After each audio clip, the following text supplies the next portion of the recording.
What's up? Hello. Hi, Lauren. I can hear you now. Oh, you're super loud again, Mom. Hi. No, she's I'm not. super loud again. No, you're fine now. You just said it really loud. Oh, okay. I didn't do anything. Lauren, did you even watch the fights? I just watched the Ronda Rousey fight on Facebook. Ooh. Yeah, she got beat up bad. Yeah, I, she did. Kristen Eh, called that. The funny thing is, if you Ronda Rousey was on Jimmy Kimball, I think his name is, Yeah. and said how she was gonna lose. It's the biggest. That's the funniest thing. I don't want to say funny because she's done so much for the sport that you have to give her props. Yeah, but it went to her head. Yeah. Okay, we can agree on All that. right. Are we doing this? Yeah, we're What good. are you doing? We're Are good we now. starting this? We Yeah, starting this right we're now? doing a like a podcast line. Oh, gotcha. So no more sucking on your vape because it sounds retarded on the stream.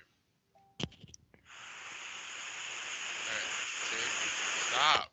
That's just annoying as shit, dude. What is he sucking on? A fucking e-cig, but he's really fucking obnoxious with it. No, it's just my mic picks it up really well. Well, I'm It's, asking. it is honestly kind of frustrating. I'm asking you to stop, just for a few minutes. Did you hear that? Yes. Fuck. All right. But I'm not It gonna stop. actually it sounds like you have it up your nose. No. but all right, Mike, go. There you go. All right. Hi, Mike. How are you? Okay. Good, good. I'm just looking at like right now. I'm just looking at Holly Holm and Ronda Rousey stouts. You know, you're looking at Holly's 10 fights in the UFC. She had three But fights in the UFC. she only had, all right. So she had LFC 30, Free Quest Production 24, 21. All right. So but you look at the majority of her fights are. She has one fight under a minute. She has three fights that went 5 minutes, and everything else is in between. Yeah. You look at Ronda's 12 fights. There's one fight that's over. I'm sorry. There's two fights that are over a minute. Yeah. But I think like Joe Lozon even tweeted that Holly Holmes didn't show all her cards. Oh, absolutely. She I definitely like I Ronda Rousey totally underestimated her boxing wise. Either I that or she was just so bullheaded that she wanted to prove to people that she couldn't get outboxed by her. Did Holly Holmes not show her cards, or did she just up her game for this fight camp? I don't know. I don't think she necessarily really had to show all of her cards. I mean, she's such a dignified boxer right now. Like her up her neutral game is phenomenal, and that's what she does. She's tall for the sport. You know, she's very experienced in the boxing world. I mean, she doesn't really need to do much of a BJJ sort of integration into her game because her up game is so good. And she's got the levers and she's got the length to her arms and stuff like that. So she can take a lot more than a lot of other people can. Like Ronda can't necessarily box well because she's not that tall. She doesn't have an extended reach. So what she tries to do is she tries to get in close to just throw people, and it works really really well for her because of her wrestling background. Yeah, I agree. Um, but what the thing with judo is you're throwing people when they're coming in. Look at all of her other fights. She throws people when they're coming in, Agreed. and Agreed. she tried to throw her, and she was either going back or she was standing in place. And you can't really judo throw people when they're not moving. Yeah, it's tough. It's tough. You got to It be is. stupid strong to throw someone when they're not moving. Exactly. Plus, Holly Holm, she does cut a decent amount of weight for that weight class, so I'm Ex- sure she was strong as shit. Yeah, I mean, you can just tell if you just look at the comparable side by side picture Like muscle tone from wise, yeah. yeah. I mean, you got Holly Holm looking at a solid 6 pack, whereas Ronda's got that that like 4.5 pack Yeah. where she's just there, but she doesn't have to cut that weight, so she probably felt a little better physically than Holly Holm, but Holly was in that state for probably a good enough time that she found normalcy, so she actually probably felt really well as well. Yeah, she probably So felt really good. And I'm people, people are already making excuses for her, saying, "Oh, well, she has a busy schedule and stuff like that." Well, if you got your belt on the line, you're gonna make your time to get your training in. Oh Good yeah, point. yeah, yeah. And I mean, There's no excuses. She didn't do her training camp right. Because Like she was tired at the end of that first she was round. tired. Her hands were down. Your hands are down with a boxer. I actually didn't watch it live. I've been so bored with the women's division because the fact that she won't fight Cyborg, and I just didn't even want to. I was asleep during this. Daddy woke me up for to see the knockout and the replay, but I was asleep for it. So I'm happy for in one respect that this happened, only so that it just like adds a little bit a new dimension to the women's card. But I kind of didn't want Ronda to lose that. She was on a winning streak. You kind of I like to see think people go out that way. I think her losing is the best thing for her career. Yeah, I think so too. Honestly, It's how she's gonna come back from it though. Like, I agreed. That's gonna be her test. Do you think she can come back, or do you think that her ego is such that this will devastate her ego's battered right now. Bad. I think. I mean, that all depends on how she takes it for the next, you know, 2 weeks. She could either go back to her company and go back to her trainers and all them and say, oh man, like we did all this work and we still got messed up and blah blah blah, and she can go that route, or she can get into the other mindset of I need to figure out how to get to the next echelon of fighter, and whether she goes in and says, all right, I need to either bump up a weight class and just become the Oh, most yeah. ridiculous, shredded, just absolutely strong athlete that I can, or do I alter my training to learn a different arsenal of moves to add to my repertoire? And that will be. I mean, obviously, it's ultimately her decision whether she thinks that it's going to be the best thing for her or not, but she also needs to get proper coaching from whoever is going to take over, or if she does exchange with whatever fight camp she's in or whatever gym she's at, that might be another option that she can go to, is you go and you look in and you say, all right, well, maybe I'm going to add someone new to my team that can bring a different element. Well, you could tell she definitely did not spar with any lefties. Yeah. and she 100%. needs cardio. Well, not even just cardio wise. Like, she might have just been so physically frustrated. Like, Oh, it does absolutely. happen. Sometimes you have that adrenaline dump, and then what happens? You get the shit kicked out of you at that adrenaline dump. You know, that's her first fight where she, from the first flurry of punches, she was in trouble. I think she showed a weak mental character by not going to the conference afterwards. Well, She had a she went to split. the hospital because she was convulsing on the ground from getting knocked out. Yeah. Dana just said that she had a split lip. I was thinking, Well, who were those last guys at the last fight who were totally annihilated each other? And I'm having a mind blank on their names. And they totally annihilated each other, and yet they were there at the press conference with their faces falling off. What's their names? who, Gustafson and the guy he fought? Mm, I don't know. I left the bar after I saw Ronda lose. I was devastated. Sean, how did Hooters go? Because I'm a fan of Ronda Rousey's, Cyborgs, and Misha Tate, so I'm usually pretty negative when I'm neutral, but and I didn't know this Holly lady, but like there's room in my heart for another person that I can like because she seems like a really nice person.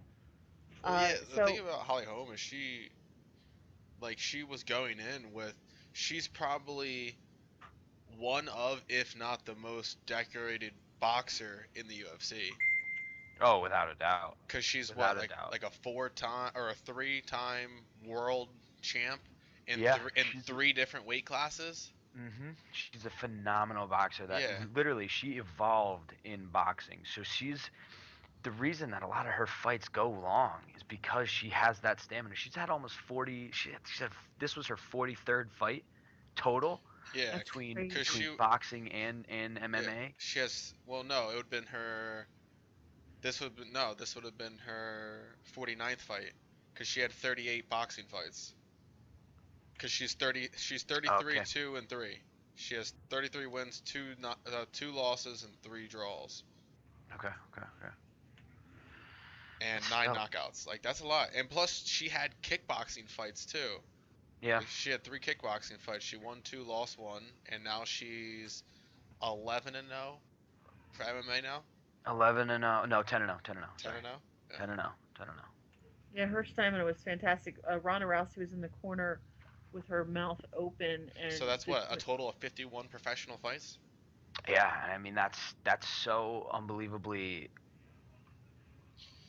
That's why she I think doesn't look that's nervous. She does right. not look I nervous. think that's a little bit of an intimidation factor for Ronda. And I mean, I don't think she really took it to heart, but when you look when she looks back at this, she might say, "Oh, Jesus, I need more fights under my belt before I can, evolve the rest of my game." Because I mean, there's going to be people that she needs to go. She needs to go more than 30 seconds with somebody.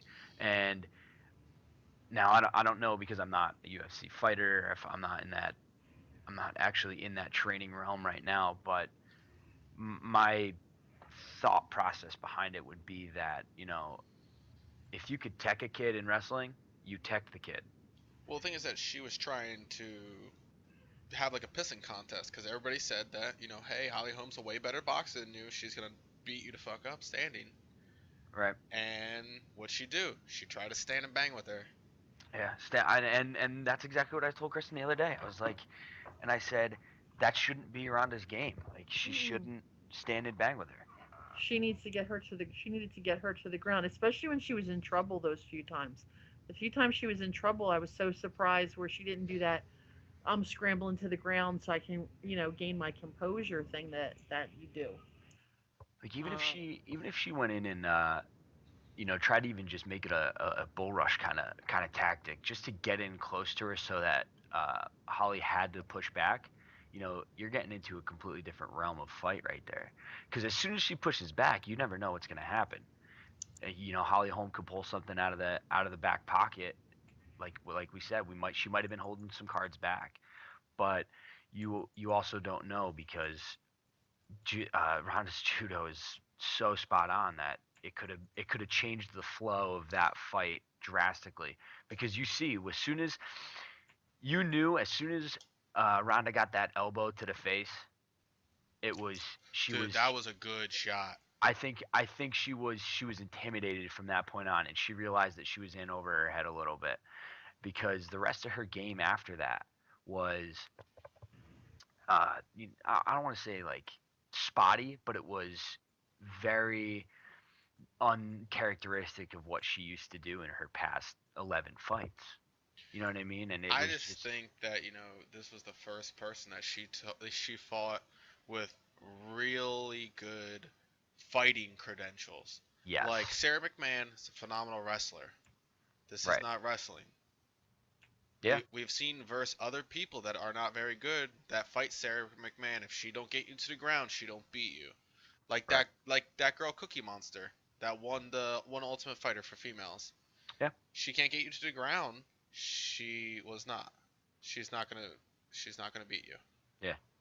And I think something about Ronda is that, like we said, she tried to have a pissing contest a little bit because people wanted to doubt her ability to box, to stand and bang with somebody, and she wanted to prove people wrong. And that kind of just draws into her sort of mantra a little bit. Is that's how she's been. I don't know if anybody's read her book, but she tries to prove people wrong. She wants to go against the odds and stuff like that. She wants to do the impossible. That's sort of her mo, and it's really cool that she's done so much to push herself in the proper direction. But in a fighting sense, and in the business sense of where she is in the MMA right now, she needs to do what she's best at so that she can be the best that she can be. Because then, you look at everyone already wants to fight her. Exactly. So if she takes 90% of those fights, she's gonna win. Because the few people that want to fight her that are really really good are waiting. because they want to get as much data on Ronda that they can. They want to know exactly what she's good at. And I think that was a really good fight setup for Holly Holm because, she went in and she was like, I'm the better boxer. I know that I'm the better boxer. I need to stay standing and banging with her. I have the reach advantage. I have the experience advantage. I have the seniority over her. I want to do it. And when she went in fully confident, fully prepared, fully in the right mindset and in the right, reference frame to say, I'm better than you. Let's go. Have a great day. And Exactly. and it prevailed, and that absolutely prevailed for her. So So, Sean, if you had to guess, her corner was Gracie, Dolce, or her Who? regular Ronda boxing Rousey? guy. What was that? Ronda Rousey? Yeah. If you had to guess what their game plan was based on what she did, what would you say was their game plan? I guarantee Edmund told her that she was a better boxer than Holly Holm. He told her she was doing a good job after the first round. Yeah, but like you you can't lie to your person. Like there's no way in anybody's mind that you thought she had any chance of winning that first round. right, She was getting He the was like, crap. "You did a She good was getting job." the crap kicked out of her the first round. His advice should have been, okay, standing's not working. Get her to the ground. Especially with a jiu-jitsu guy in her corner. Especially as high a level jiu-jitsu guy as what's that guy's name? Henner. Henner Henner. Gracie. Mhm. You know, they should have had her just work wrestling. If Holly Holm is lacking anything in MMA right now, it's probably her ground game. yeah, yeah, yeah. And Well, that would make sense because she's a boxer and a kickboxer. But you think that their thing was you're the superior athlete, so you go out and you beat her at her own game? But the thing is, I don't understand why people Is do that that. is that what they're? What I'm trying to figure out based on what I watched. I'm trying to figure out what they actually were attempting to do. Oh, I guarantee that was probably their game plan. Oh, you're better. Go out there and knock her head off. But it's not like in almost 40 pro boxing fights that she can't take a punch. You know, yeah, Holly yeah. Holm has definitely been proven in 40 fights that she can take a goddamn punch. I would hope so. I would really hope so. Exactly. You know, and that's tried and true even through her MMA fights. You're gonna tell me that she's gone. Let's see. Like I said, she's gone three fights that went full 5 minutes, all ended in decisions. You tell me she didn't get at least punched in the face a few good times in 5 minutes of fighting. Wow. During that point, during that duration of fight, and any wrestler can attest to this. I think um, you look at it and you're gonna say that you're not even gonna get into a situation where you're sort of your heart sinks a little bit and you gotta say, oh, I gotta play defense real hard right now because if I don't, I'm gonna get pinned. Unless you're a commanding lead over somebody, you, you Unless you're know, like Dan Gable. right. Unless you're like the powerhouse, like the state champ fight, wrestling against a fish, you know. But in any good match, whether you are, and this I think this goes for UFC more than anything else, well MMA more than anything else, is that if you're gonna stand and bang like Holly Holm, you got to be ready to take a punch in some way, shape, or form, or you got to get ready to get a good lick on you in some way, shape, or form, whether it be a leg kick in the form of maybe a good body shot, but still she had to withstand 5 minutes. It's really hard not to slip up a little bit in 5 minutes. Yeah. I mean, Sean, you know more than anyone else in the call how taxed are you after one round? I mean, the recovery rate for a good athlete, a good MMA athlete, is phenomenal, and that's what makes round play, whether you're going 3 rounds, 5 rounds, whatever it may be, you know, the longevity of that is that minute in between. You gain so much of your breath back because your training is so inductive of the length of a fight. If you're only rolling 14 second fights, come on, have you tested your longevity? No. But if you're rolling 5 minute fights, you're getting this give and take where you're not fighting people that are that bad. Especially you're Someone, fighting somebody like Holly Holm, which in boxing, those people are going out and running 10 miles. yeah, And hey, I might do 6 miles and I'm dead. But dude, people like Floyd Mayweather do 12 miles and shit like that, like hmm 5 times a week. And you telling me people are like, oh, he gets the shit kicked out of him, dude? He just has to run. If he went out in that ring and just ran laps, he's gonna outlast you just from you circling. yeah, Like, yeah. people don't understand that. I think that's one thing that needs to be. I don't want to say reintroduced or revitalized, but we look at training styles and stuff like that. I think there's a big drop off in a lot of coaches that go in and say, "Hey, let's just get you shredded, and we're just gonna get you." And really, all they're doing is just getting them toned. You know what I mean? Exactly. They're not adding any strength. They're not adding any functionality to the movements that they're doing, and it's hurting the athlete. And I'm So not do you saying. think? I'm sorry. Go ahead. No, go ahead. Go ahead. So I was gonna say, so do you think she lost the fight with her cardio, or do you think she lost the fight with her cockiness, or do you think she lost her fight because Edmund told her she did a good job after the first round? I think her confidence was shattered after she realized she was in a little bit too deep, and I think that's that shock of equality Maybe or that or first punch, supremacy, even. supremacy. That's a good word. Sean, remember the first time that you got really hit in a fight, and everybody in the world thought you were stunned, but I knew that you were like, "Holy shit, he hits hard." I'm sorry for cursing. Um, do do you think that that's what happened? Is that she never regained from that holy shit moment? Well, there's a big difference. You have to be able to take a punch, rectify the situation, and be able to do something. All right, I got punched. Let me stop that. Let me figure out what way to get away from that. Like even if she would have got punched like that and just tied up with her, you're negating her just sitting at range, which is her style, and picking hmm you apart. hmm Which is what you did. Exactly. I I I saw versed it. that I look. versed a striker, and he was throwing bombs. He caught me with one, and I said, "Okay, I'm not gonna sit here and try to box."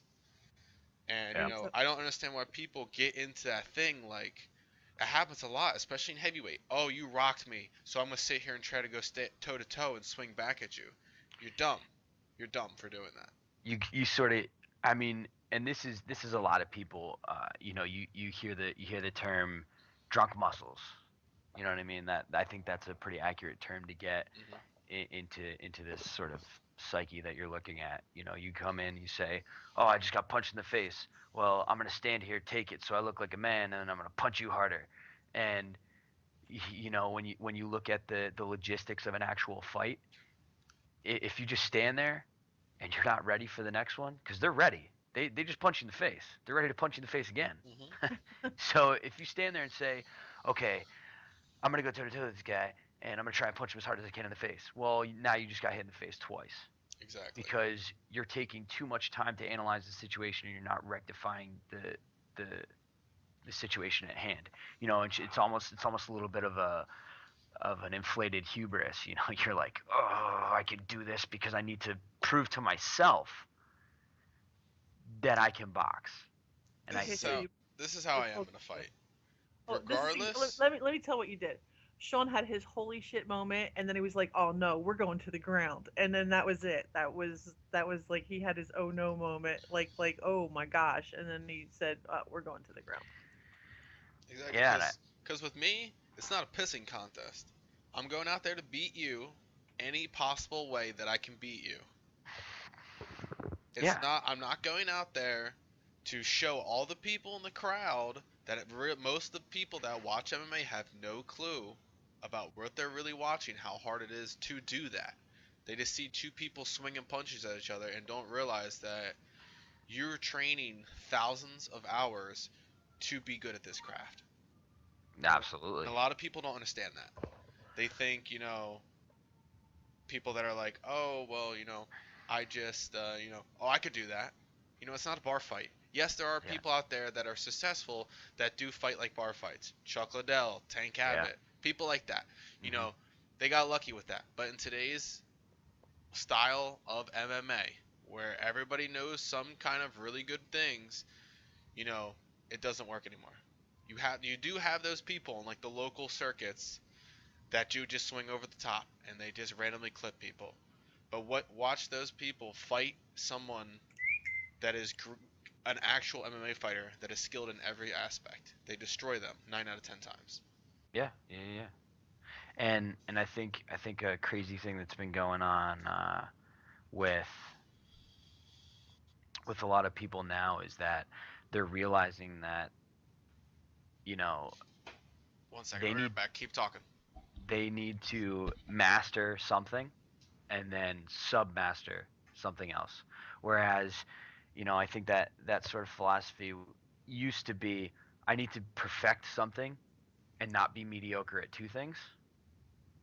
And I think that's a little bit of a problem that people are getting into right now. And I think that that sort of stems from the the training aspects of it. There's a lot of guys that are going in like Holly Holm is a boxer. She's a boxer at heart, and she has perfected her boxing craft. And at some point, someone said, "Hey, I think you could be really good at yada yada yada."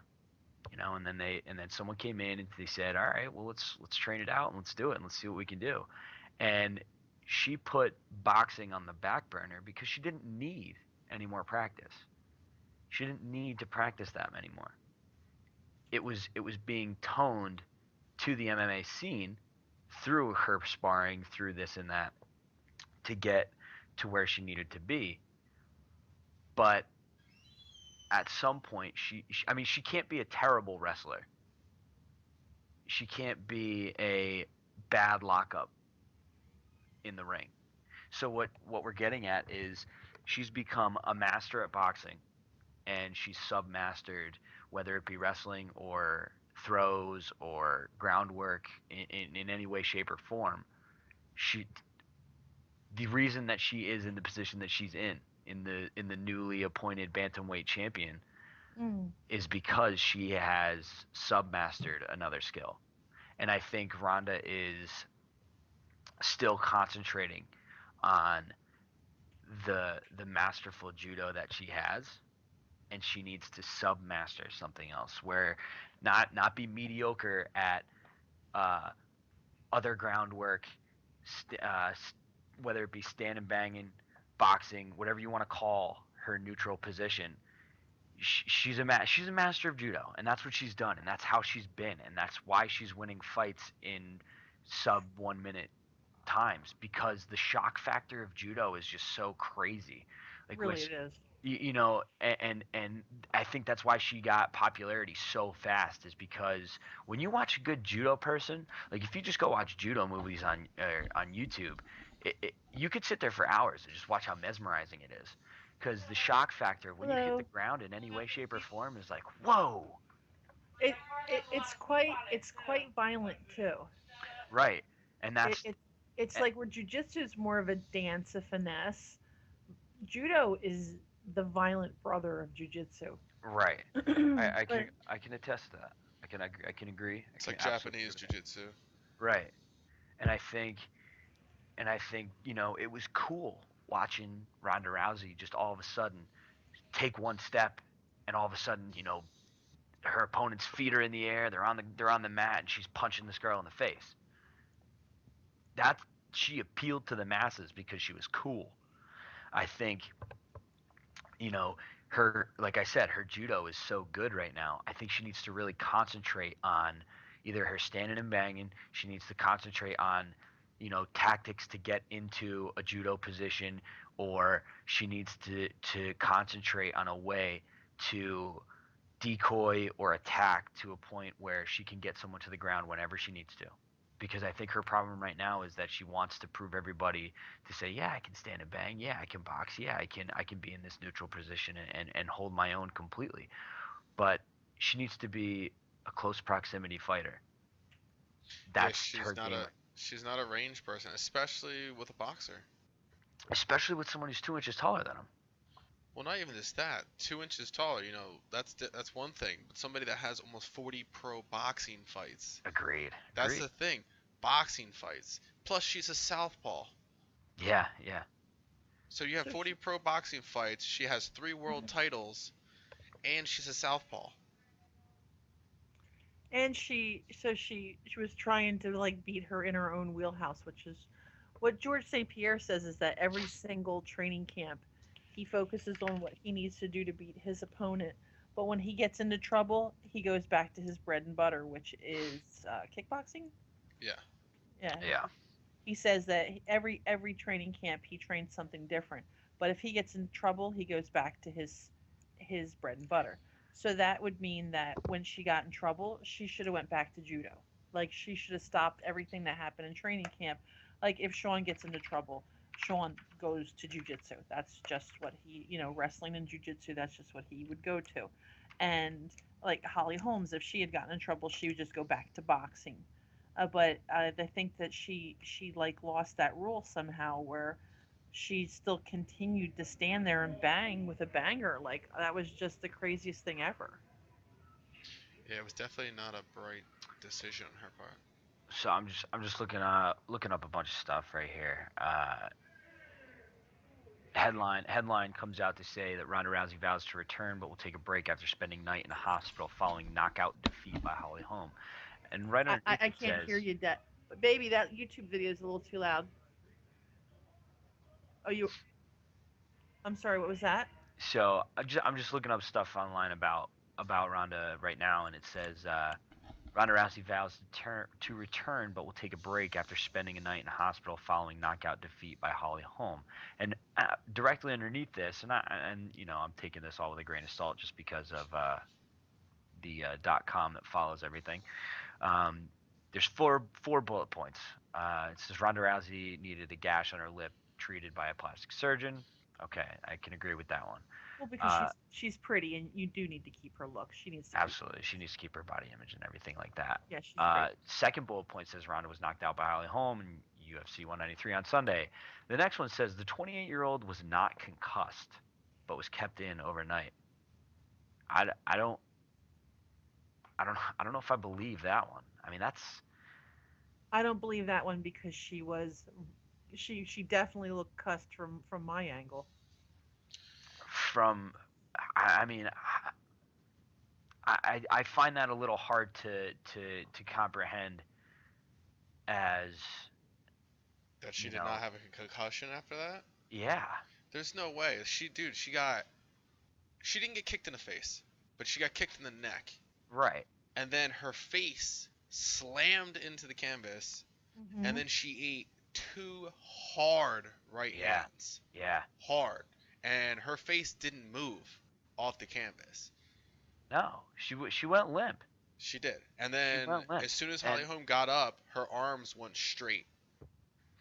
And like Edmund came out, held her head up. She was pushing Herb Dean away like she was trying to get up.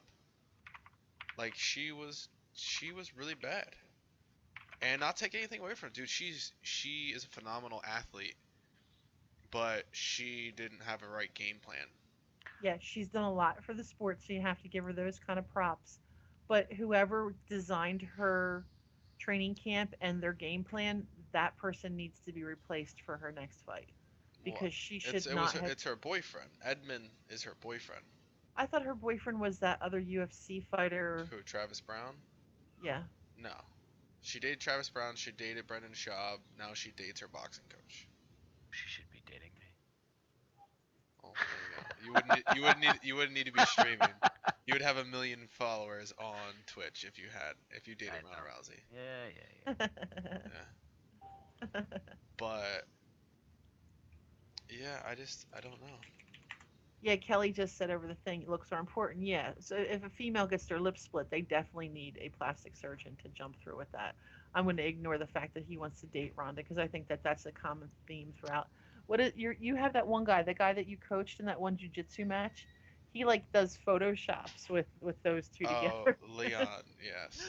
Yeah. Yeah, he's No, funny. that's obsessive. Mike, don't do that. That's just kind of weird. No, I'm not weird. When Leon does it, it's kind of funny, but I think that that's just kind of funny. I think what's interesting about the aftermath of this fight is that there's a very, very clear divide of people who are elated that Ronda Rousey lost, and then there are people that are like borderline depressed that she lost. Well, Uh, everybody loses. That's just part of the game. right. But I think that our society likes to build people up and then loves to tear them back down. So that's just a sickness in our society. I just said that I've always liked Ronda. I've always liked Cyborg. I always thought though Ronda was a little bit crappy not to fight Cyborg. I'm disappointed that she didn't get a chance to fight Cyborg before she lost this, this zero and this zero record of no losses. Um, but yeah, people always jump on like they just build people up and then they just love to be the people. But I think that Misha Tate and Cyborg, who I both like them as fighters, should not have said a single thing about this. They should have just kept their mouths shut and not been catty. I'm kind of not liking the cattiness coming from those two. Well, there's also a chance for them to get into the spotlight now. If you're going to, if there's any moment for you to get into the spotlight, it's right now. As a Yeah. fighter, not as a Because not as a you know as for a a fact, like after a dominating victory like that, Ronda Rousey is not going to immediately fight Holly Holm again. There's no way. understood. But they don't need to be If she took that fight immediately again after not going through a different training camp or you're not doing something drastic, she is stupid. Yeah. Oh, absolutely. Didn't Mike just read something that she's taking some time off? But she Yeah. had already announced before this fight that She she did was announce before this fight that she she said was. she wasn't going to come back to what fight 200. I mean, UFC 200. I don't know, but she also made the comment of who she was going to fight next. She said she was going to fight Misha Tate again, and then she said she was going to fight Cyborg as her retirement fight. But now, I guarantee it's different. Oh, absolutely. Because Misha Tate's the next runner-up for the belt, so that means Misha Tate will probably fight Holly Holm, and hopefully Ronda Rousey fights Cyborg. Oh, look at you! I don't think it's gonna go in that order though. I think. I mean, that's. She's the runner-up. She's number 2. Yeah, Misha Tate gets it next. She is number 2. Yeah. They said regardless, she got the title shot. Who was next? And everybody counted Holly Holm out. You know you're a plus 800. Everybody's counting you out.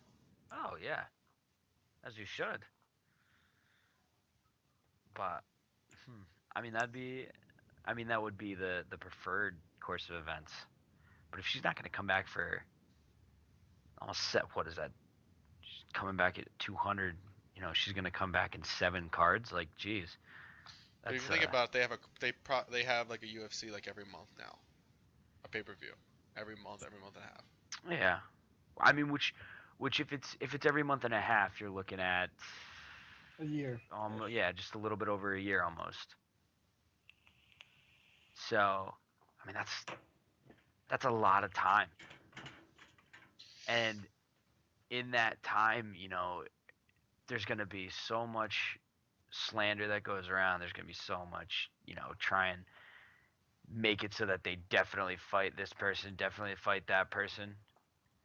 It's it's gonna be weird. It's gonna be an interesting turn of events to see what happens over this course of time. Whether she wants to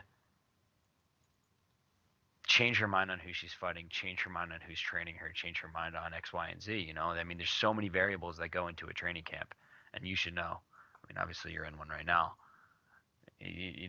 Maybe she changes who her dietitian is. Maybe she changes who her head planner is. Maybe she changes who her head trainer is. You never know. I mean, you're looking at almost a Tiger Woods situation here.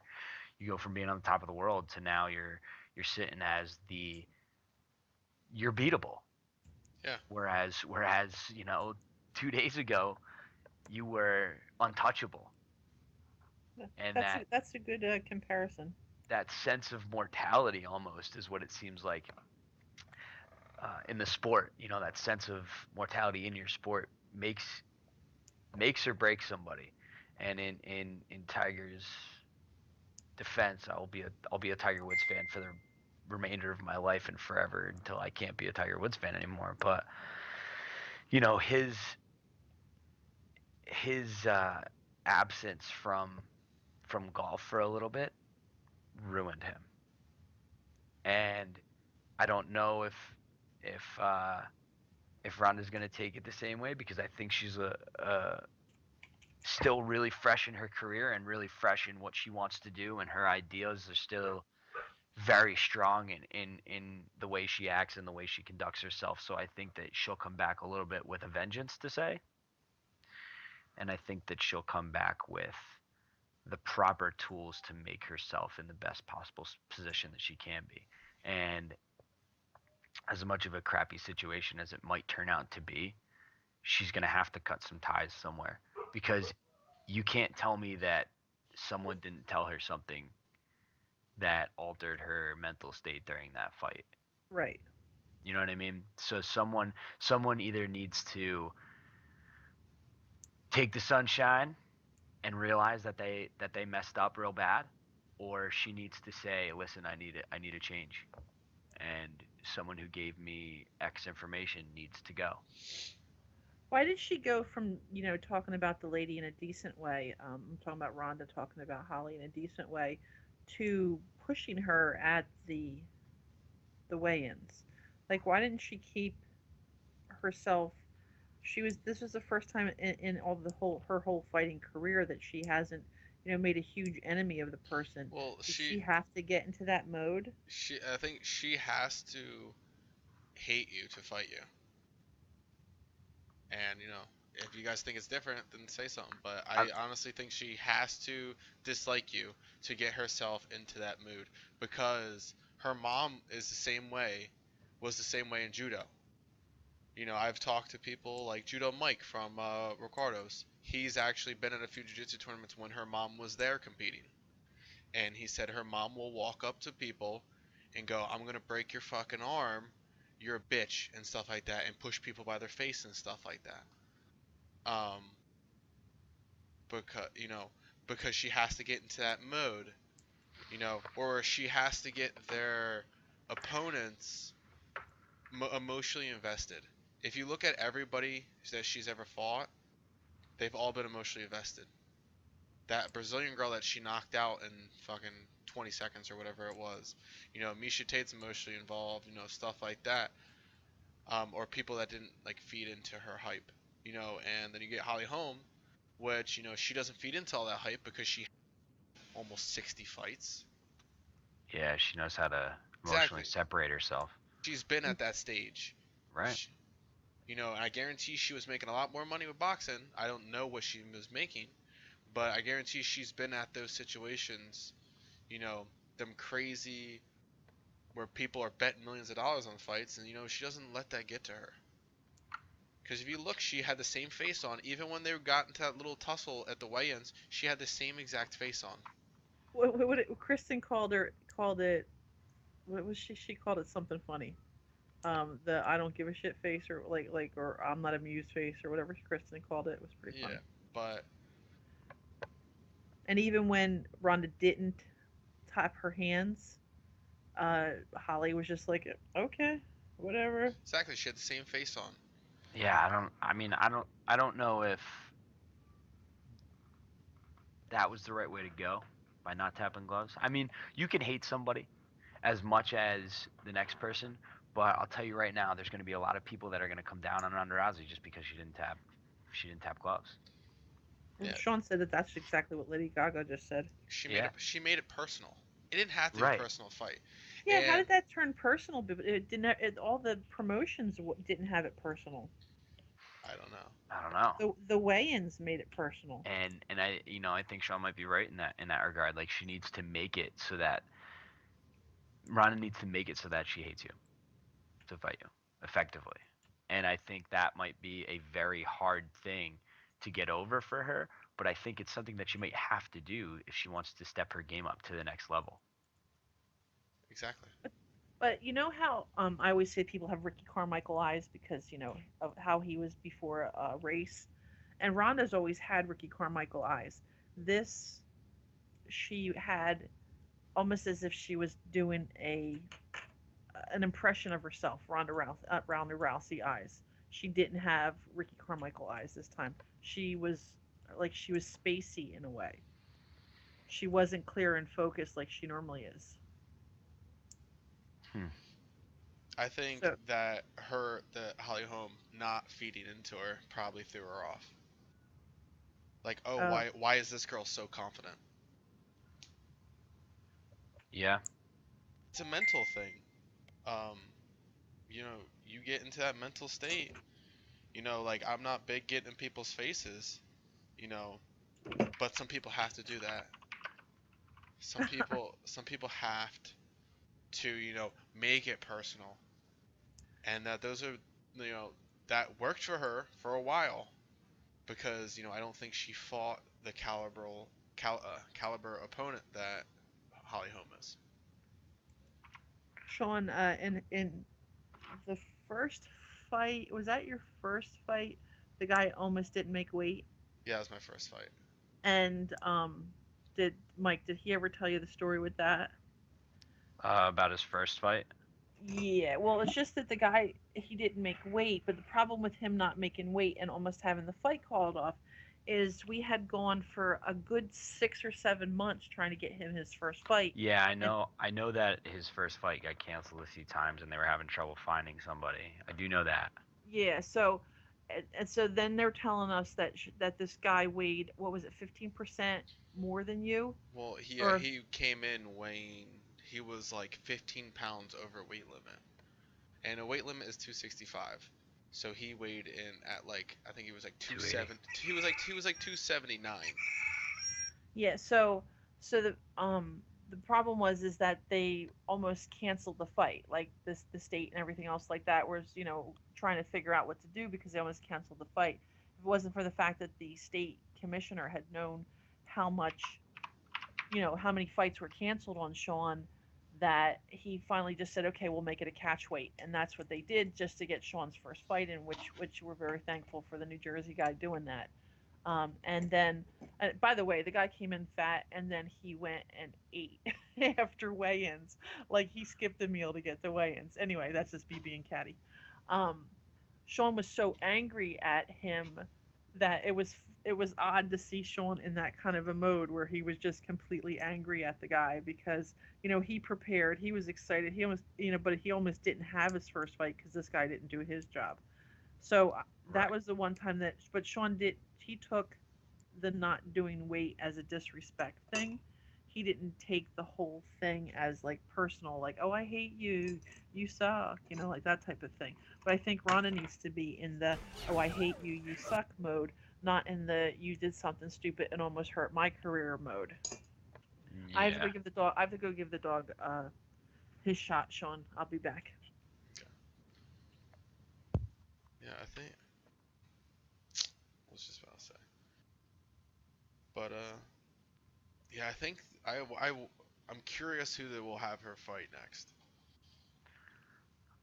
I would be more intrigued as to how her next camp is gonna go, regardless of who she fights. Um, because I don't think she's that weak-willed that she's gonna go in and say like, oh, I don't know if I'm gonna beat this next person because I mean, let's be honest here. She hasn't lost any skill. Yeah. You know what I mean? She's not any worse of a fighter now. Yeah. She's the same fighter that she was on Sunday. She's the same fighter as she was on Friday. So, um, you're looking at that little bit of craziness stuff. Yeah. But I mean, I don't know. I don't know what to think of what's going to go on next. But one thing that if we go back to the hold on 1 second.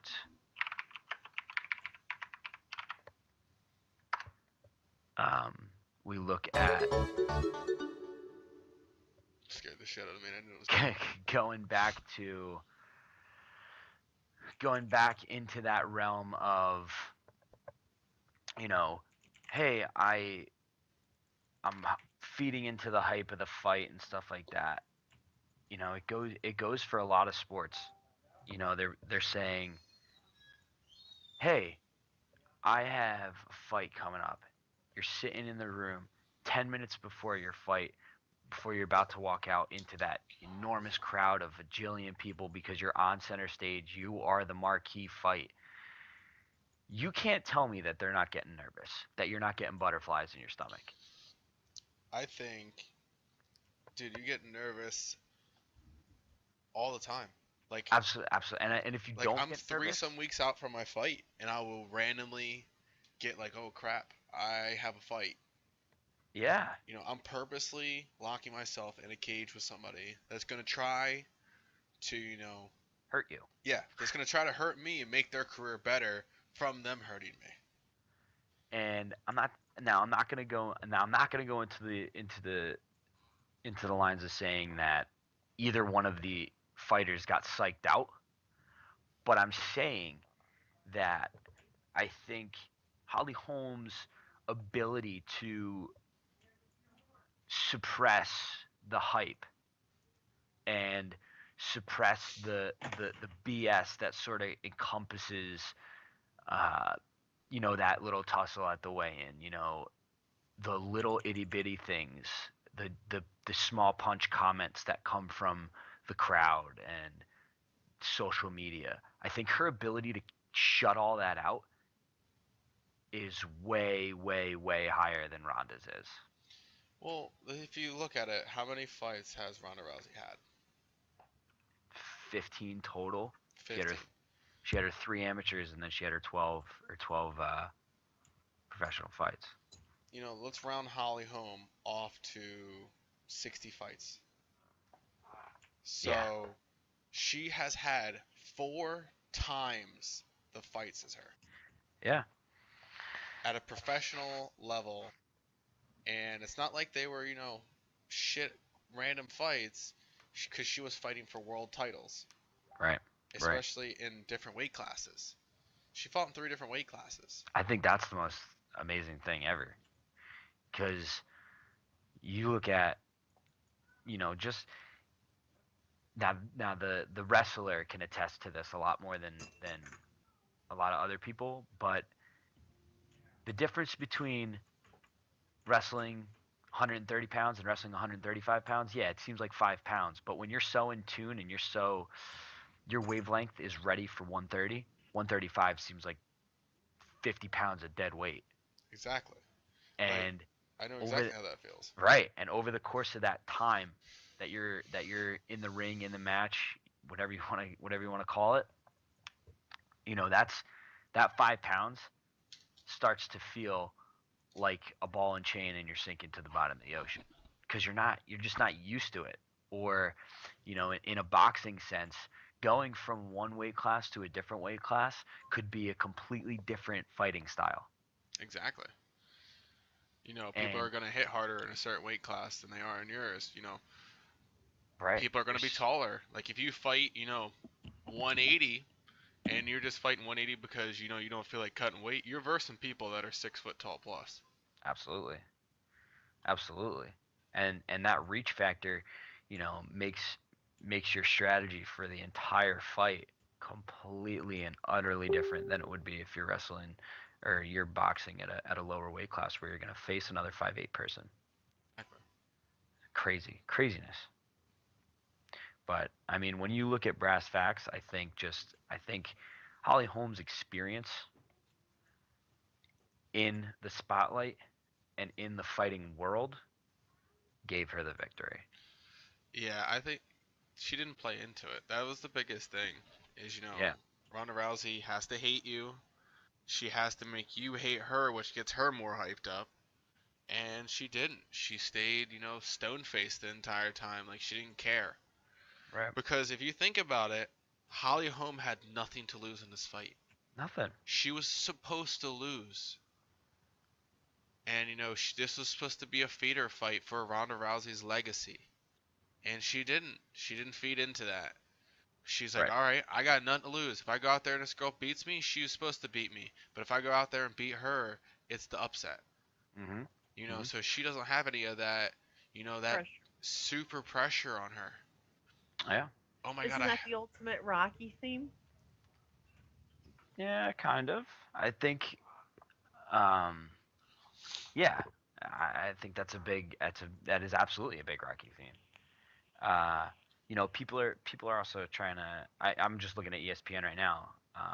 They're saying that it's one of the biggest upsets since Buster Douglas dropped Mike Tyson in '91.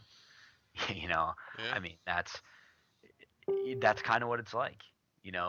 This untouchable force has been brought back down to earth and made human.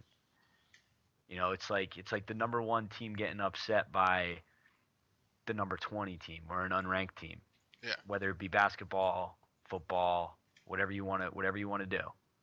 Get any sport. People are people, and in that sense, you could say kids are kids.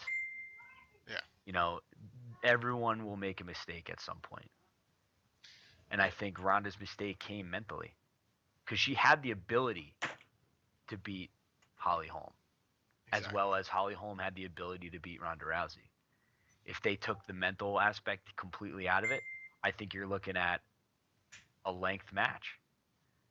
You're looking at a match that goes maybe all 3 rounds or 5 rounds or whatever roundage they put on this match. Hmm.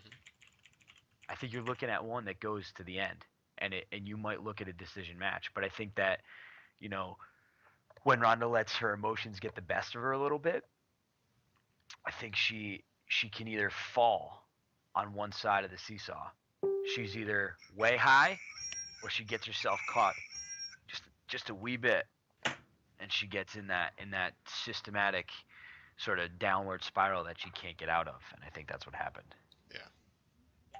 So So now looking forward, Misha Tate, Holly Holmes. I think that it's going to. Thing about ah Misha Tate is Misha Tate will take it to the ground. right, I think that's going to be a big testament to this fight. If the night well when this fight happens, it's going to be what's Misha Tate's plan? Obviously, it's going to be to go to the ground.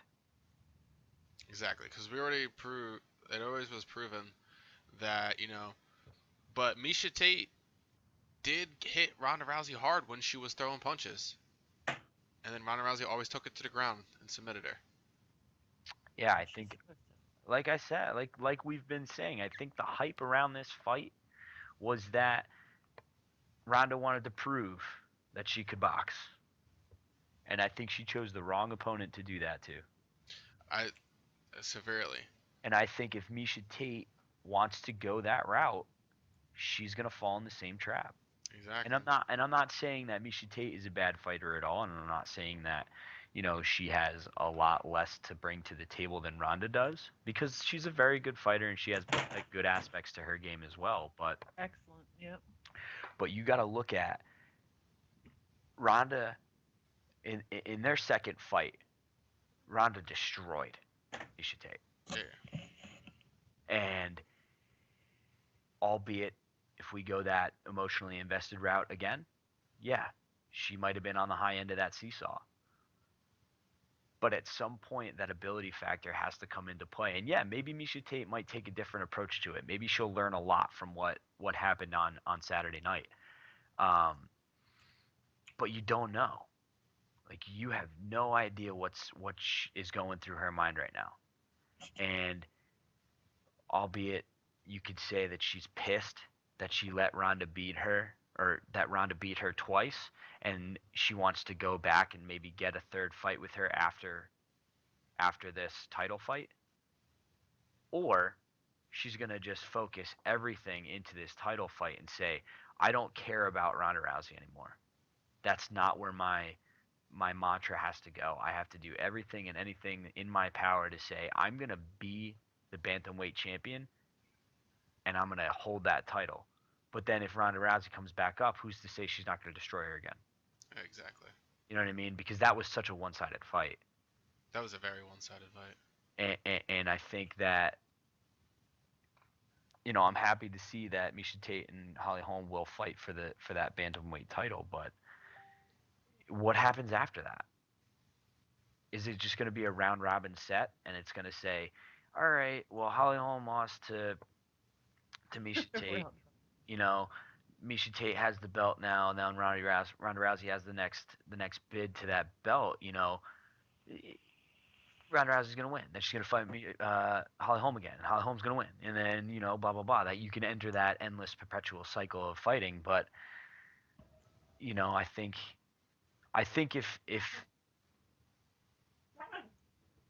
you could look back and go and say and have a Back to the Future moment and say, Ronda, don't stand up with this girl and just go in and fight her on the ground, bring her down, either try an armbar, submit her, knock her out on the ground. You're not going to fight her up top. That's what she should have been told. And I think the fact that that's not what she was told is absurd. It's absurd. Yeah.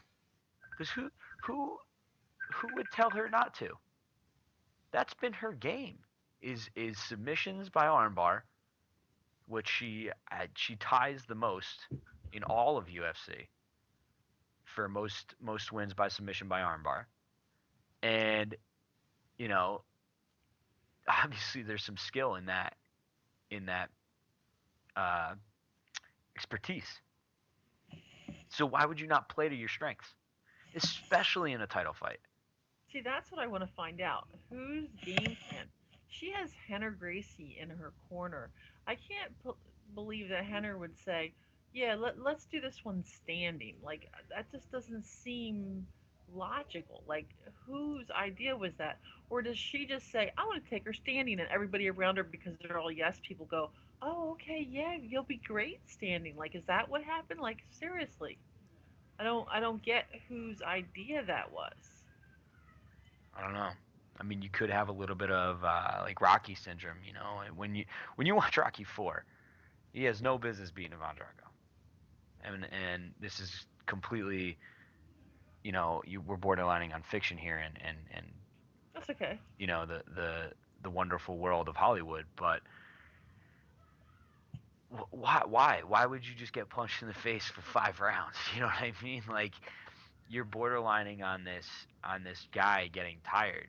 That's just a game plan that he came up with in the ring. And I know, blah blah blah, you're gonna go in and say, oh, Hollywood this, Hollywood that, they made it for dramatic appearances. But still, like, why would you? Neither of us said that. Well, I mean, talking to our 7 other viewers that are loving this life right now, but who's to say that she didn't get told, hey, get down on the ground and mess her up on the ground, and she went in and said, I got to prove to the world that I need to stand and bang. Who would know that? Well, the fact that I expected when they went to the corner, that guy to say, "Yo, you need to change things up here," but he didn't. He's like, "Hey, you did a great job. She's just trying to do this, and now you should do this." And Holly was in the corner sitting there like, I'm sitting here for too long, and Rhonda was breathing like a guppy out of water. So that led me to believe that somebody is not telling her what needs to be said.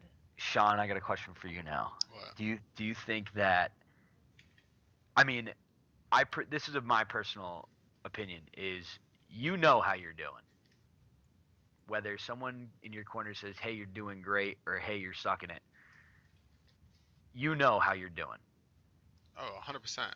Absolutely, because and this is just completely a little bit left field, but when you lose, the last thing I want is someone to say, "Oh, you did a great job. You played your heart out," and blah blah blah. I'm like, listen, I lost. I need to fix my game, and I need to do something better, so the next time I go out there, I know that I've done everything I can. And if I still lose when I've done everything I can, then I didn't deserve to win. Exactly. But don't tell me that I'm doing all right when I'm not. And I think Yeah. that's where it got lost in translation a little bit. Like, someone had to say, "Listen, yo, Ronda, you suck right now. Fix your stuff, redistribute your attribute points, and start getting down on the ground, because you can't stand and bang with this girl." Right. That's exactly what she needed to hear. And then his advice was for her to continue standing. I think that's a poor coaching decision on that part. He said something on the lines of, and I didn't write it down or anything, so this is just my memory. He said something on the lines of, all she's like, you did great out there. All she's trying to do is just hit you with that left. So like, avoid the left, and you'll be fine. That was kind of like his advice. I mean, like I said, I didn't write it down, but She wasn't that's about. fast enough to miss that left. Yeah. She needs to go to the ground, and and like Mike just said, right, she and needs to be told that. when you look at that attempt at Holly Holm that Ronda had, where Holly just completely ducked And she and fell. made, and yeah, and Ronda almost hit her face off the octagon. Mm-hmm. That right there, I think she was just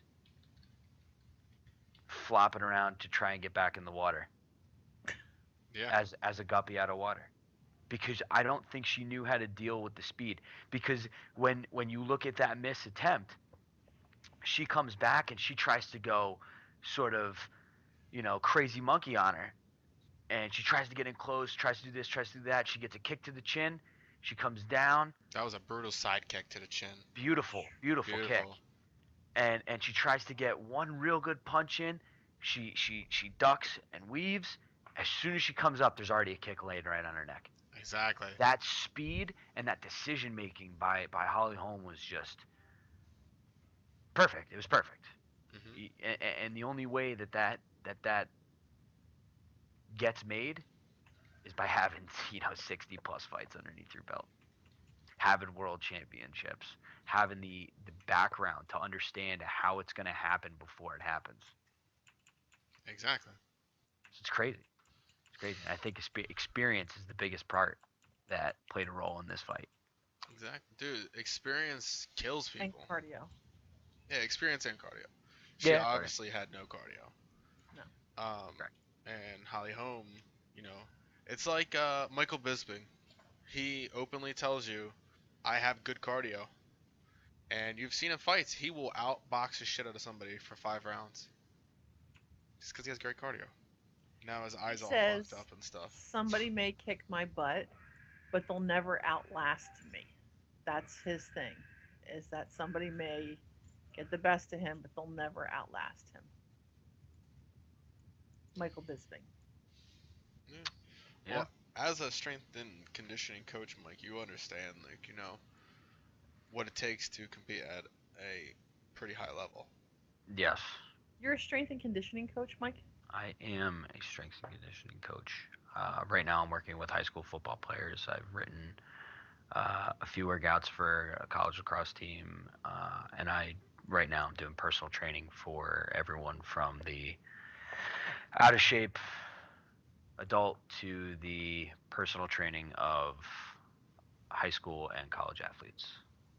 Oh, very cool. I hold a degree in nutrition and another one in exercise science from Maryland University, where I experienced a lot of cool, really really cool stuff in both the nutrition fields and in the exercise science field, which really puts me in a position of interest to a lot of elite athletes. Um, that being said, I think a lot of the best people that get the spotlight, and I've told Shawn this a few times. So I would say that no, I can't personally attest for the guys in the MMA world, in the UFC world, but I do know for a fact that you're gonna find the worst strength and conditioning coaches at the highest levels of competition. Now a lot of people say, "Oh, why is that?" Well, you can take someone that has we'll take a football player because it's the easiest way to do this.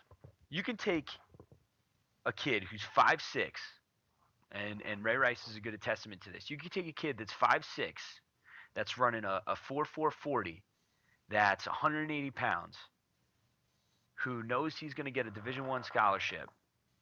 Put him in that situation, And all you got to do is hand him a piece of paper. Now, who's to say that that piece of paper is completely of your creation as a strength and conditioning coach at the Division I level?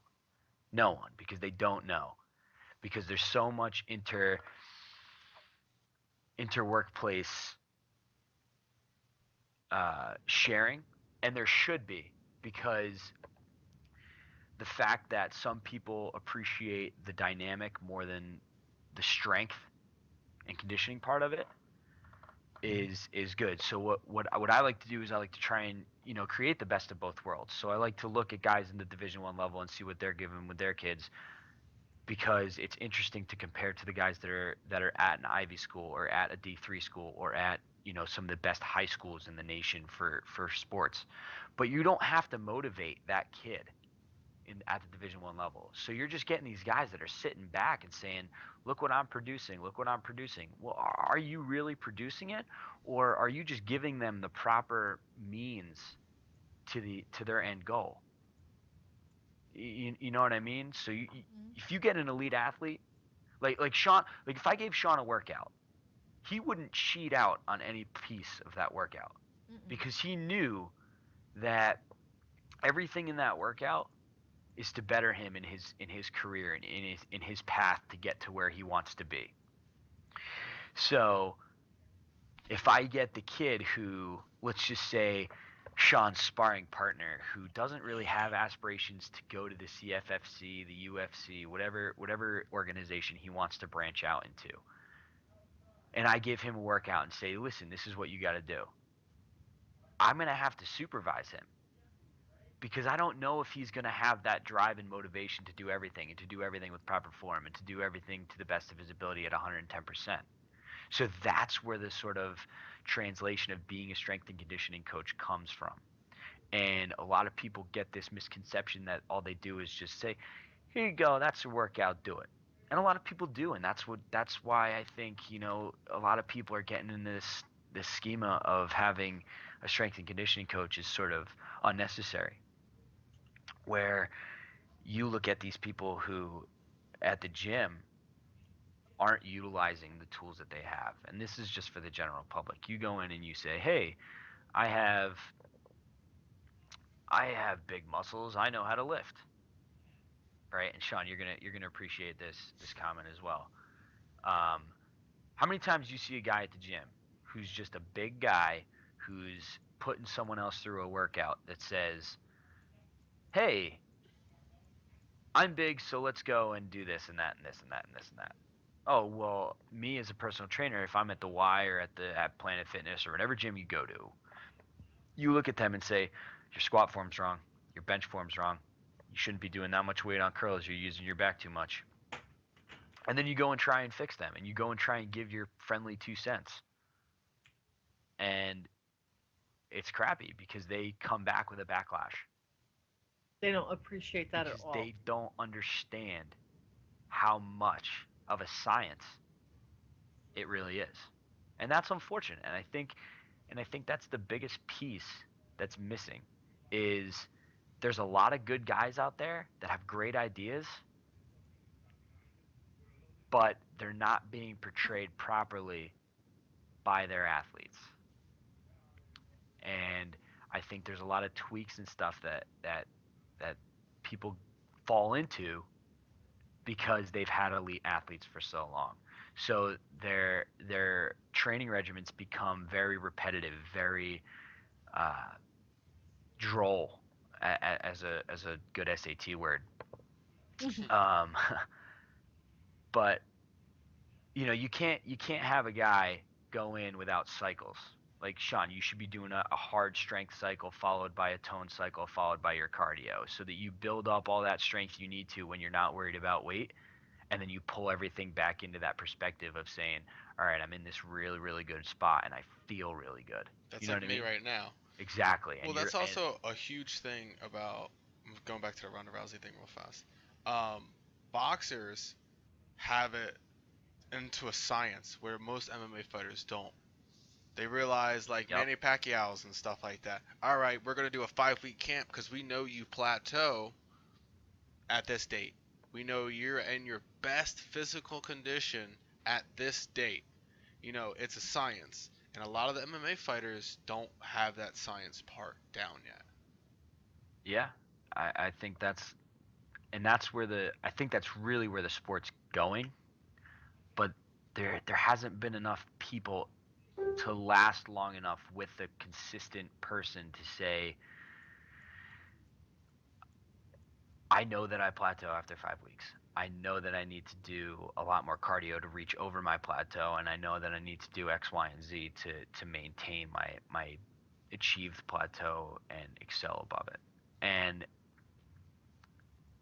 I think that there needs to be a more consistent definition of strength and conditioning in the UFC, because you're gonna get a lot of those people that say,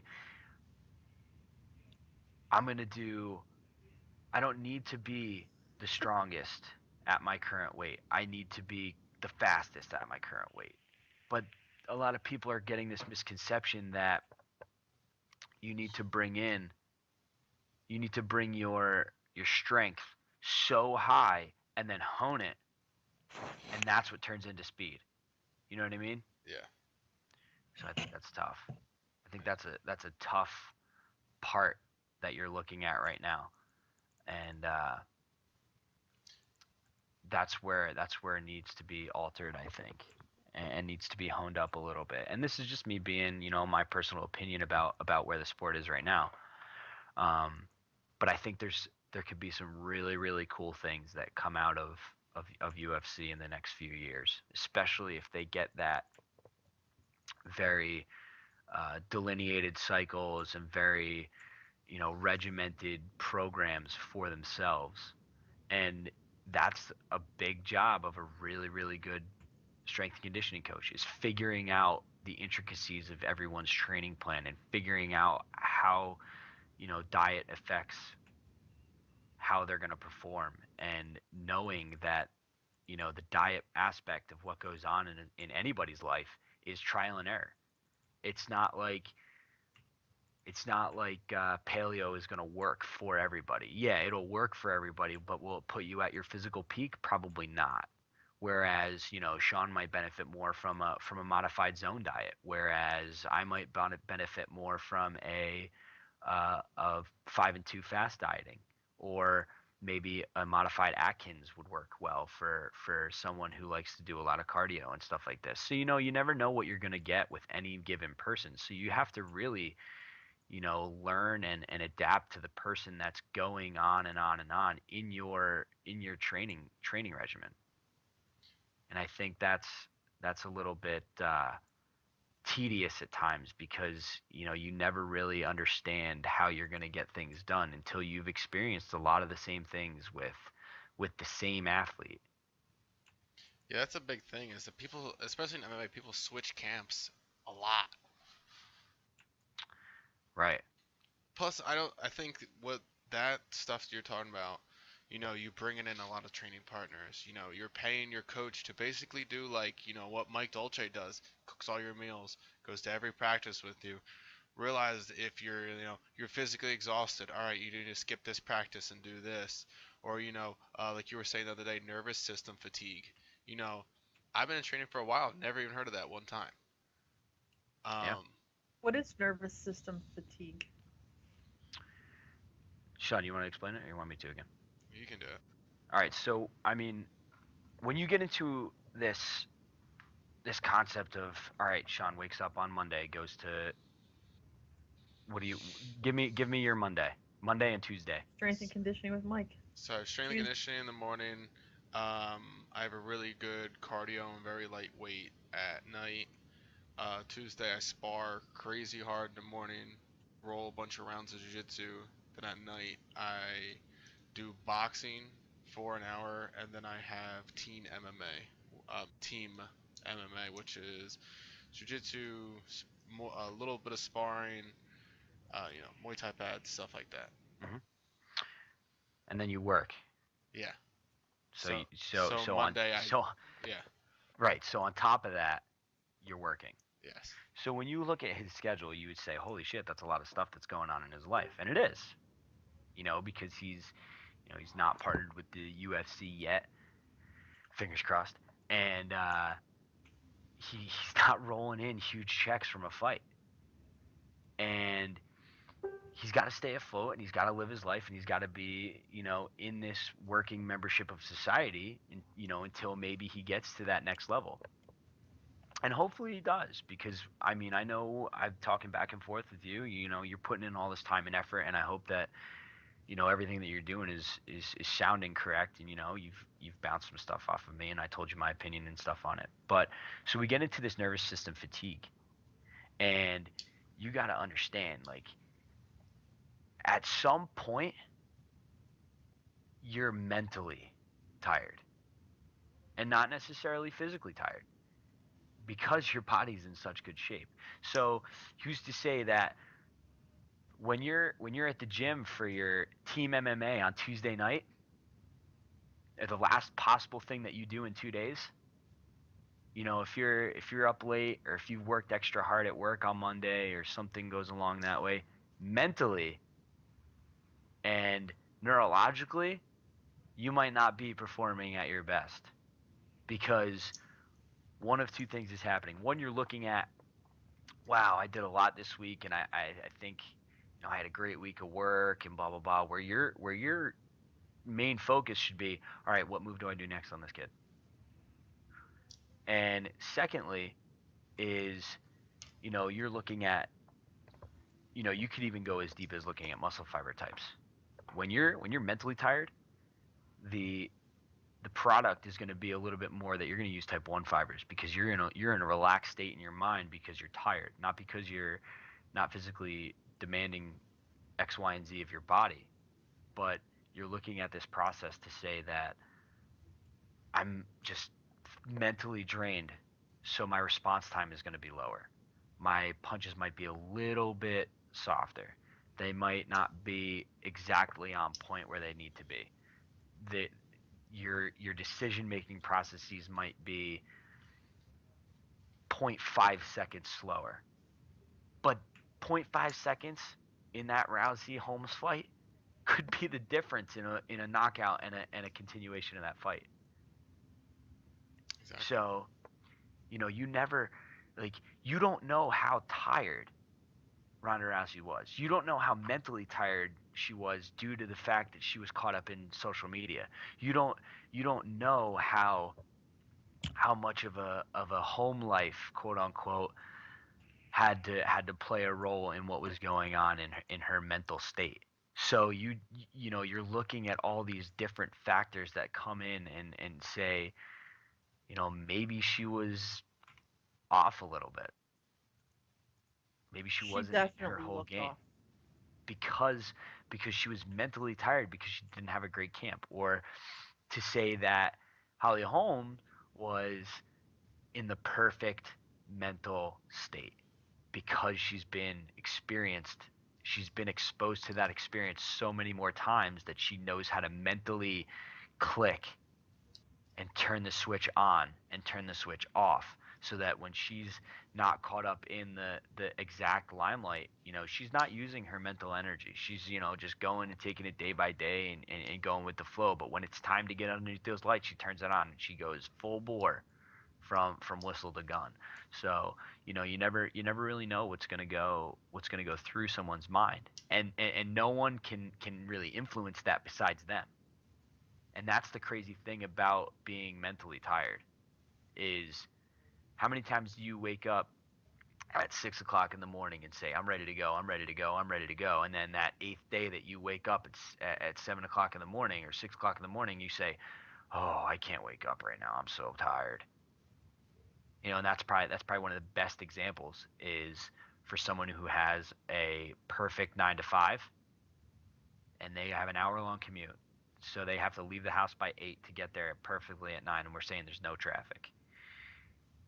If they want to wake up at 7 o'clock in the morning to get an hour's worth of shower, eat, coffee, read the newspaper for 5 minutes, watch the news for 5 minutes, and then head out, by Thursday, they might say, I'm going to sleep in for an extra hour because I'm just too tired. Or I I had to work an extra 10 minutes at the office every day this week, which ended up being an extra half an hour for those first 3 days. You don't know what mentally that's putting on them, and that's a big external and internal. I'm sorry, extrinsic and internal factor that's being placed on them, because the only person that can change what's going on in their own mind is them. Hmm. So it's crazy. It's crazy. And that could explain why she didn't seem like herself. Right. And it's been and sometimes you can say, "Oh, I really don't feel like myself today." But when people normally say that, it's because, you know, mentally they're tired. They might have a headache, their stomach might hurt. I just don't feel right today. Whereas you get into this other perspective and say, "Shawn, you don't look right today, man." And you're like, "What are you talking about? I'm fine." Well, to our eye, he looks off, or Ronda looked off, or it looked like she wasn't in the proper mental state to fight. But when we say, "Hey, you don't look like yourself today," she would probably say, "What are you talking about? I am amped for this fight. I am ready to go." All right, well, in 40 minutes when the verdict is out, if you said it to her, would she have a change of heart in that regard? You don't know. Hmm. And I think her not being able to go to that post fight press conference is sort of like breaking up with a girlfriend without a reason. You know what I mean? Like, there's no closure. Like, we don't understand her side of the story, and we're not going to get the raw emotion of her loss because she didn't get her interview right after her fight. And I think that's going to be a really interesting interview, because I'm sure someone will interview her within the next few days, I'm whether sure. albeit she's because now she's out of the hospital and X, Y, and Z. You're going to look at that regard, and someone's going to interview her. Someone's going Yeah, to but interview the now shit we're out of gonna her. get the You're gonna everybody adding their 2 cents to you're her. gonna get the twice removed story, because she had her raw emotion when she left the venue. Then you had her collected thoughts today, and now you're gonna get the skewed media with her thoughts and a little bit of raw emotion and X, Y, and Z that A plays lot of into every ego. factor. You're gonna get she had a lot of time to think about what she wants to say, how she's going to address the media, and all that stuff. So I think it's a very peculiar situation, but I think the story and the interview that we're going to get might be a little bit different than what she would have said on fight night. Definitely, which is why that they have those right away. Is we kind of wanted to know what happened, like who gave you that advice. But now it's going to be all PC, and Right. Or s- there's gonna be a lot of ego into that answer. or someone will say, "Hey, you need to play damage control. Don't throw anybody under the bus." Right. Well, and that's unfortunate, because now whoever came up with her game plan during that raw emotion state, no one's standing there saying, "Don't say this, don't say this, don't say this, don't say this." She's just gonna say, "Yeah, well, John Doe's told me to stand and bang with her, so it's his fault." Or, and I don't think she would blame fault on somebody, but she would say that, "Yeah, my strategy was to stand and bang with her and blah blah blah," and in everybody's backseat, they're saying, "Oh, well, that's obviously her coach," and we all know who her coach is. So, you know what I mean? Like, you're gonna get in that regard and stuff like that. But who knows what we're gonna get right now? And I think that's gonna be the most interesting part. Is we don't know.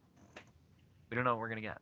We're not gonna get the truth. We're gonna get ego and damage control. I think so. But I think for her to save face a little bit more, I think letting her say the adapted version, and the not raw emotion version of what she was really going through, I think that is going to be better for her career. Okay. Yeah, Well, because I don't know. She probably say Because some bad things. yeah, Dana was very measured in all his interviews. yeah, but I think that comes with Dana being in the business for so long. He's a very calm, cool, and collected guy. So, and I mean, I didn't even watch the end interview with Holly Holm, so I don't even know what she said, honestly. No, I didn't see it either. I told you that I wasn't interested in seeing it because I've been bored with the women's division, and I just went to sleep. But Bob, Sean's dad, woke me up to see the knockout because, of course, it was kind of a history thing. And I was very confused until I watched. Kristen had it on her Facebook, but I was very confused in all the replays. They had Ronda with her back to Holly, and I couldn't figure out why she would even let her back go to. But it looked like she was just kind of out of control and stumbled. And Yeah, uh, She was rocked. it was yeah, it was pretty crazy. The thing that I find very interesting is athlete care. When you go down with a concussion in a football game, and this is from as soon as you can start putting pads on to the NFL. Uh, as soon as you go down with a concussion, there's like a strict, rigorous set of rules that you go through to make sure that you don't move anybody's head, you don't add any additional torsion to someone's neck, and you know all of this extrapolated, very critiqued, altered, revised list of you don't want to add any unnecessary movements. You don't use smelling salts anymore because it adds a jolt to them, and you don't want if they got kicked in the neck, you don't know internally what's going on with her neck. So I'm surprised that they all ran out there and like lifted her up onto her into a seated position.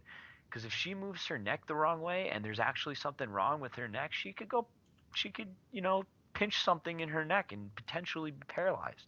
yeah, that was really weird too that they did move her rather than allowing her to, have the medics come out. And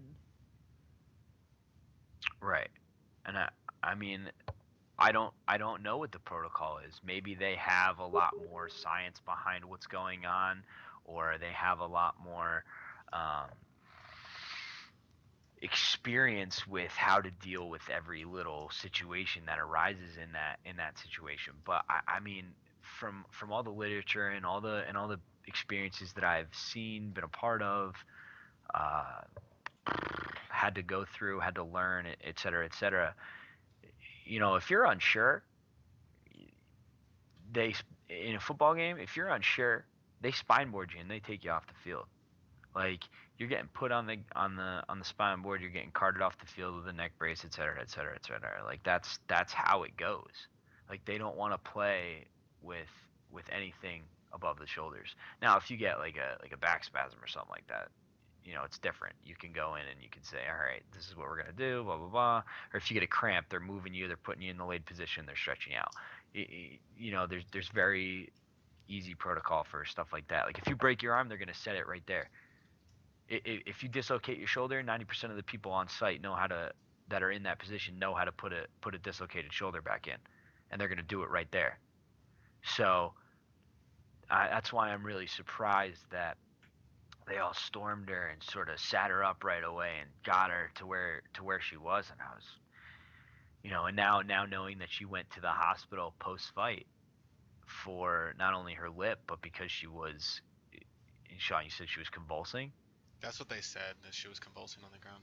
So I mean I don't know how they can justify moving her. It's very Yeah. interesting to me. Yeah. It's different. It's definitely different. Definitely a different world. Yeah. Say that again. Do you know how to well, set shoulders and stuff? Uh, I know how to, but I'm not allowed to. um, and it kind of depends on the severity and if, and the way that it goes out and stuff like that. But I mean, for the most part, a lot of people do. Like it's that stereotypical, pull it out and sort of let it just suck back into the socket because it's a tight socket. You know what I mean? Like, Yeah. and your body wants to retain its normalcy.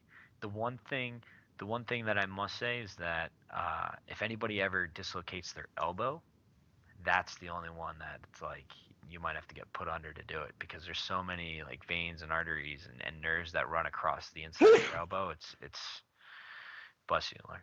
Um, Bless you. uh, that it that it's if it's not dealt with correctly, it could be catastrophic to your lower limb, Sure. to the extreme part of your limb. Whereas, very seldomly does that happen in a shoulder. So Well, at least I'm interested in women's MMA again. yeah, the tape has been unraveled, and it should be a pretty interesting course of events for the next few months at least. There we go. It'll I be guess I won't be sleeping during the next one. I guess not. I was like, yeah, there's a main event and co-main event. Yeah, I'm taking a nap. The co-main event, that girl took a beating too. Yeah. Wasn't she the favorite too that lost? No, she won. The favorite won. The champ won. Yeah. But She that retained. girl just kept coming forward, man.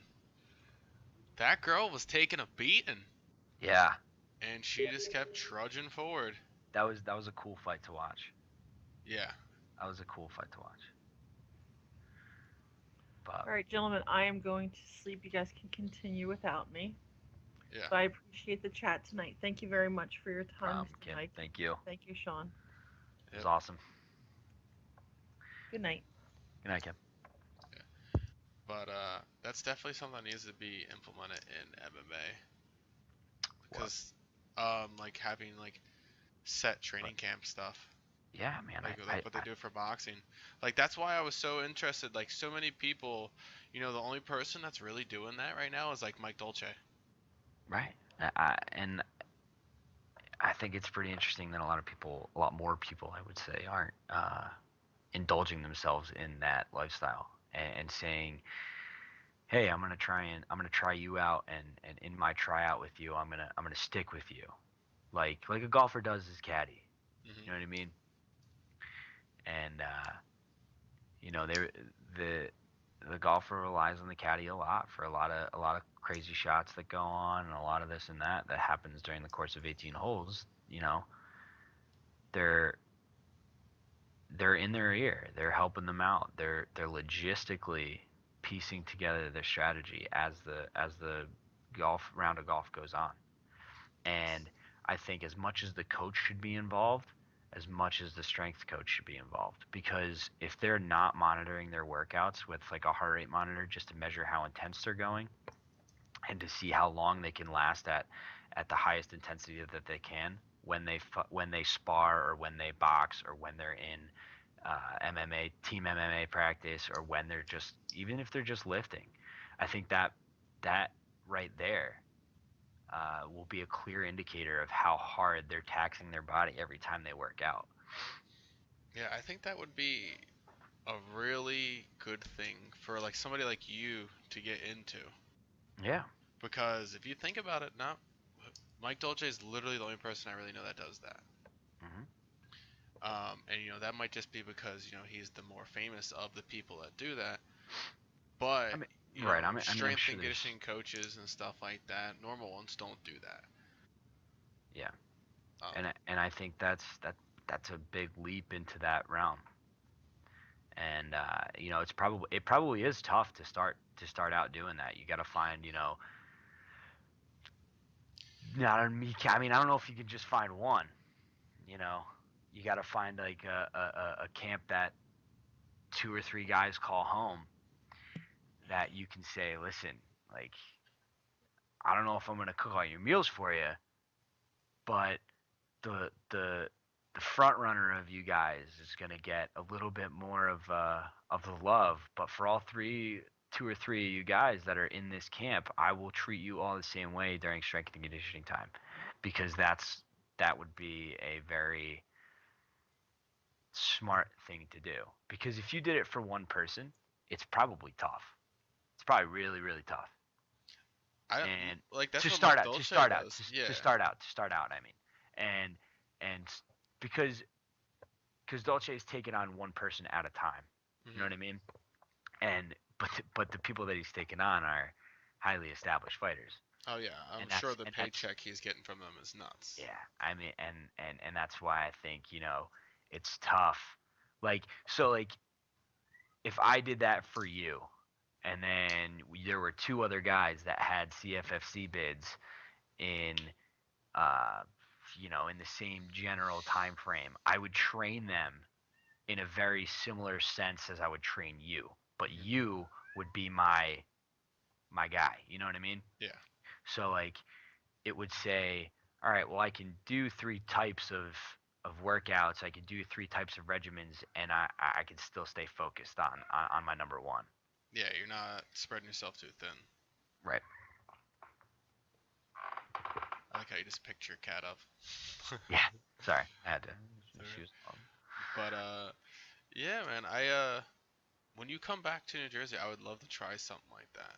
Yeah, man. I think. Especially down the line when I like go out, move out my own and stuff, and me and Kristen have our own place, and have an extra bedroom and stuff like that. Yeah. Yeah. Yeah. Yeah. I feel like I that would be a good learning experience for all of us. I think it would be a phenomenal learning experience for a lot of people, not only us. Yeah, because that'd be something that you could like document and stuff like that. Yeah. Yep. And I really do think that after this fight, you start. Do you train with a heart rate monitor right now? I don't. I would.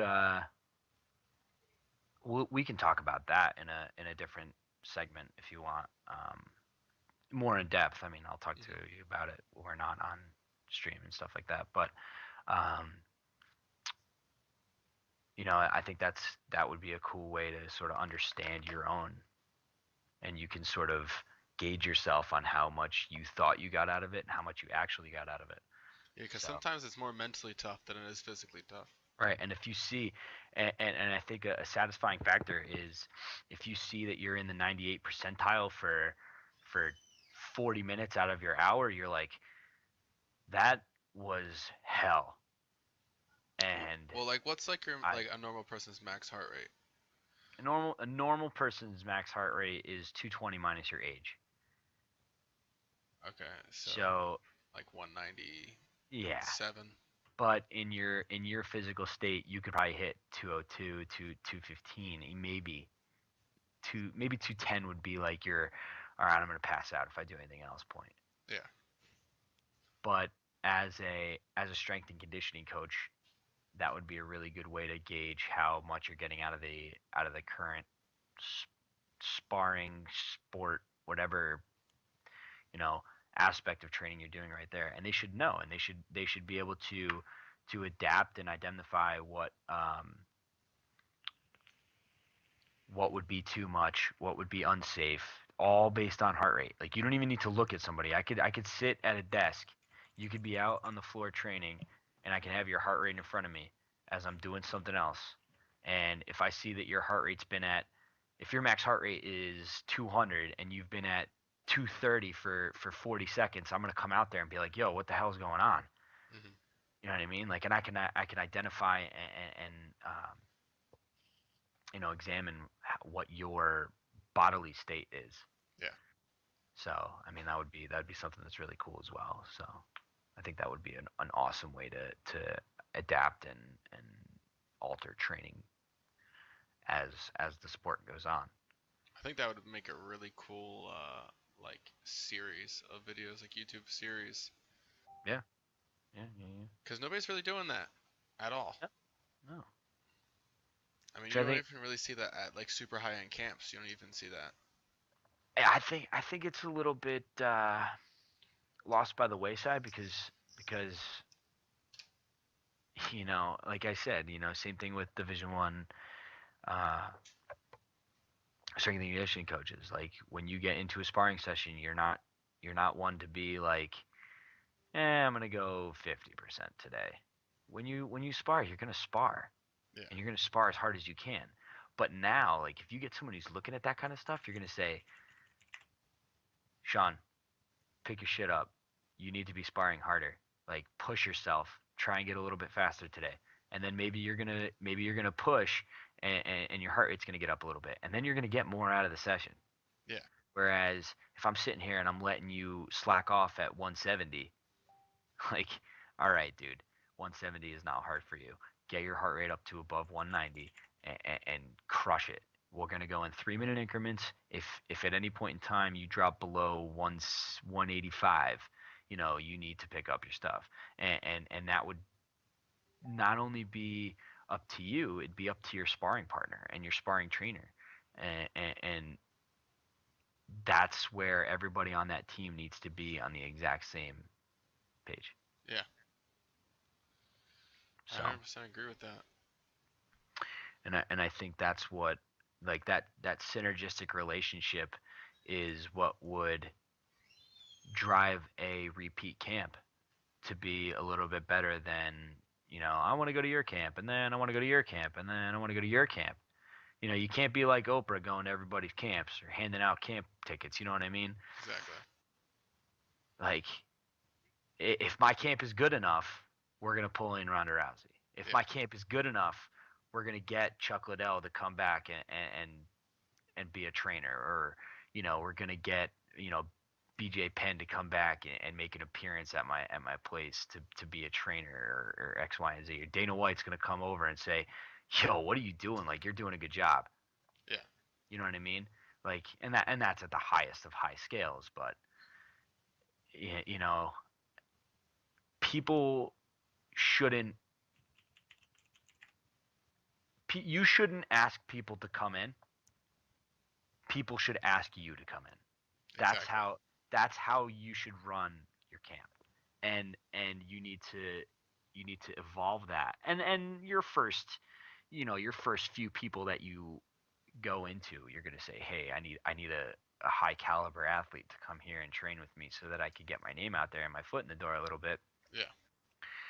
But you look further into that, and you look further out, you're going to say, well, I got my ringer, I got my second in line, and I got my up and comer. Now I'm only going to focus on these three, and I'm going to do everything in my power to get these guys to the top. And when they're there, if you're so lucky to do that, and they're performing on demand, then you're going to have people knocking at your door. That's That's the just biggest thing, is to be able to perform on demand like that. Yeah, and I think a lot of that comes from training. A It does. lot of that. It also becomes from pushing yourself in practice and taking yourself out of your comfort zones. Yeah. Yeah. And a big thing is practicing like you fight. And a lot of camps nowadays, they're very safe. They'll use boxing gloves with shin guards. But when you fight, you have 4-ounce gloves on Hmm. and shin guards. I mean, we do train with headgears on and stuff like that. But if you have a boxing glove on, there's about a 98% chance, unless I'm just not paying attention, that you're not taking me down with a boxing glove on. Right. And these camps that train with all boxing gloves on and stuff like that, that's the reason that they don't have any takedown defense, because of that. And that's becoming a big thing, because they're like, oh, well, people get cut, people get knocked out and stuff like that. You're training to fight somebody. Accidents happens in the gym. Like the other day at the gym, somebody got kneed in the face and split open, and he has a fight in 2 weeks. Well, you know what? It sucks that he got cut. He's a really nice kid, but But if you're not training like that, exactly. What if you get in a fight yeah, and that happens? yeah, What if you get in a fight and you get rocked and the person's still in your face? yeah, There's one thing if I rock somebody, I'm not going full balls to the wall because you're rocked and I'm your teammate, but I'm taking you out of your comfort zone. I'm still throwing punches at you. I'm just not trying to KO you. Right, and that's that's another big segment of practice is like if you're not going 99.9%, then you're not going to be a great fighter Yeah. because you can't switch from one feeling to the next. And when you switch from that one feeling to the next, it should feel generally the same. It's just that your intent is not to get better, it's to win. Exactly. Like, I don't care how I beat somebody, but I'm going to beat you. Right. I don't care if that's standing, on the ground, if I stop you with leg kicks, or if I get you against the fence and stomp on your foot as hard as I can and break your foot and the ref stops it. I Yeah. won. At the end of the day, I don't care. Mm-hmm. Because in a few weeks, few months, ain't nobody going to care how I won. Right. No, I mean, when you look back, and you take Ronda again as reference to this, you look back. I can't remember how she won her last three fights. I think they were all KO or something. I believe they were. I think one of them was a armbar though, but I wouldn't know which one. Yeah, And I don't even know. I don't know what she did for her first three fights. That's like I anybody. I Like don't John remember. Jones. How many fights does John Jones has? I have no clue what he's won all of his fights by. There you go. At the end of the day, it don't matter. I don't know if Floyd Mayweather has even knocked anybody out in his entire career. I know he's won. Right. And you can just take a guess and say, yeah, I think you won. I think you like knocked three people out or something like that. And then and unless you go and look up at the stats, you're not gonna be concrete until you look at the stats. Exactly. Like I'm not gonna and as soon as Ronda Rousey fights again, there's gonna be a lot of hype around it. Oh, there's gonna be huge hype. Two, there's gonna be a lot of doubt in it. And three, if she wins, they're gonna say, "Hey, remember that time she lost? Exactly. No, It's how'd she lose again?" it's how you recover from a loss that makes a champion. Yeah, I think dealing with the adversity of losing, especially when she was in that sort of untouchable state, And it's not even like she was just in an untouchable state in everybody else's mind. In her own mind, she was unbeatable. right, And that's a dangerous attitude to have. Yep. That nobody can beat me. I'm gonna shit on every single person they put in front of me, no matter what they do. And if anything, that proved to be her downfall in this fight. right, and in 90% of the regards to that statement, you should think that way. Yeah, you don't you want to go in should a mentality thinking somebody can beat your ass. No. right, like you should go in and say, I need to kick your ass. I can kick your ass. I can do this. I am better. And then you got to look back on it and say, when shit starts hitting the fan during the fight, you got to say, listen, I got to get back to my game. I got to level my head and I got to go for it. Not, Exactly. I need to stand it. I can't believe that she didn't try to get her to the ground. And maybe she did. Maybe she did really, really try. And she just got denied in a bunch of different instances. But with her judo background and with everything that she has in her repertoire, I'm surprised she didn't tangle with her. Yeah, well, the thing is that she just tried to muscle judo throw her. That's what she Yeah. tried to do. She tried to get in and muscle it. Right. And hey, throw her off guard. Shoot a double. Exactly. That's what I'm talking about. Like if she's gonna back up and not give you the keys that you need for the throw, just keep pushing her against the octagon. Get her up against the fence and start giving her body blows. Or put her in a position where she has to push back, and then as soon as she pushes back, you got to be ready to just throw her. Yeah, throw a random head kick. Right. Shit like that. Like, Knees to the ribs. Get locked up with her. Bend her to one side. Start punching her in wherever X, Y, and Z. Punch her in her vitals and blah blah blah. Yeah, do what exactly. you got to do. Get her into areas that she doesn't think that you're going to bring her. Right, but don't stand in her range. Exactly. Just don't have a pissing contest with her. Right. All right, And I'm gonna stop this stream. All right. Because I have to take a poop in like 2 minutes. Well, we should say goodbye first before you end it. I'm going to. Okay. All right, guys. Thanks for the people that were watching. You know, I think we sat between 7 and like 14 the whole time. Yeah, we did. You know, there's good stuff in here. Yeah. I think you know, if we do this, I think we should do this once a week. You know. I'm fine with that. Every Sunday or something. Yeah, do Sunday talk Yeah. about, you know, something going on in sports, something going on, you know, around whatever's going on. Yeah. Maybe some video game life and stuff like that. So Yeah. You know. it'll be cool. It'll be cool. You know, I hope everybody, you know, enjoyed what we talked about. You know, talking about experiences and what we do for work and life and stuff like that. And you know, I mean, I hope you guys comment and talk to us and chat a little bit more, so it's not just us bantering. You know, we always like to go off of what a lot of people have to say and take into regard their point of view and stuff like that.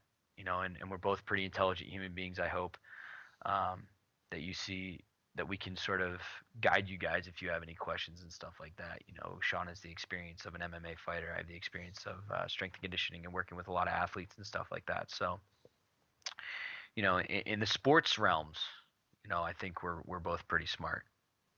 Yeah. So, you know, I hope everybody enjoyed it. You know, you guys should shoot Shawn at Teed. That's his Twitter handle, at Teed. Shoot him ideas on what you want to talk about for next Sunday. Shoot me ideas at Senivastus, Senivastus. Shoot us ideas. Throw us stuff on Twitter with stuff that you guys want to hear. Because I mean, we can go on and on and on about anything we want. Exactly. And we'll talk your ear off for hours. So we like want to. I even had people message me on Facebook about like, "Hey, watching your stream," and I was like, "Well, say something," and they're like, "Oh, I'm just watching." You know, don't be afraid to ask anything, even if it's a stupid question. There's no stupid questions. Yeah. No stupid questions. There aren't any. Even if you would have said, "Oh, well, why didn't she do this?" We'll try to explain the best that we can. Yeah, and you know, and a lot of what we talked about tonight was just our personal opinion and stuff too. So I mean, you know, we're not there. We're not completely in the mash and in the loop, but you know, we have enough of a idea, I guess you could say, of what's kind of going on in their lives and in their training schedules. I mean, you know, we try and look and extrapolate our own thoughts and details. So we would always appreciate you guys to talk and help us out and help guide our conversations and stuff like that. So. Hey guys, thanks for watching the stream. You know, hit that follow button. I'm at Teed. That's at Senivastus. You can spell it if you want. Senivastus. Throw me a follow as well. Any support would be super appreciative, and we'd be really happy to have anybody in each one of our channels. You know, we stream. We both try and stream every night for a little bit here and there. So appreciate all the support that everyone's given us tonight, and hope to see you back again maybe next Sunday, maybe sometime during the week when we're playing video games or something like that. All right? All right, guys. Thanks, guys.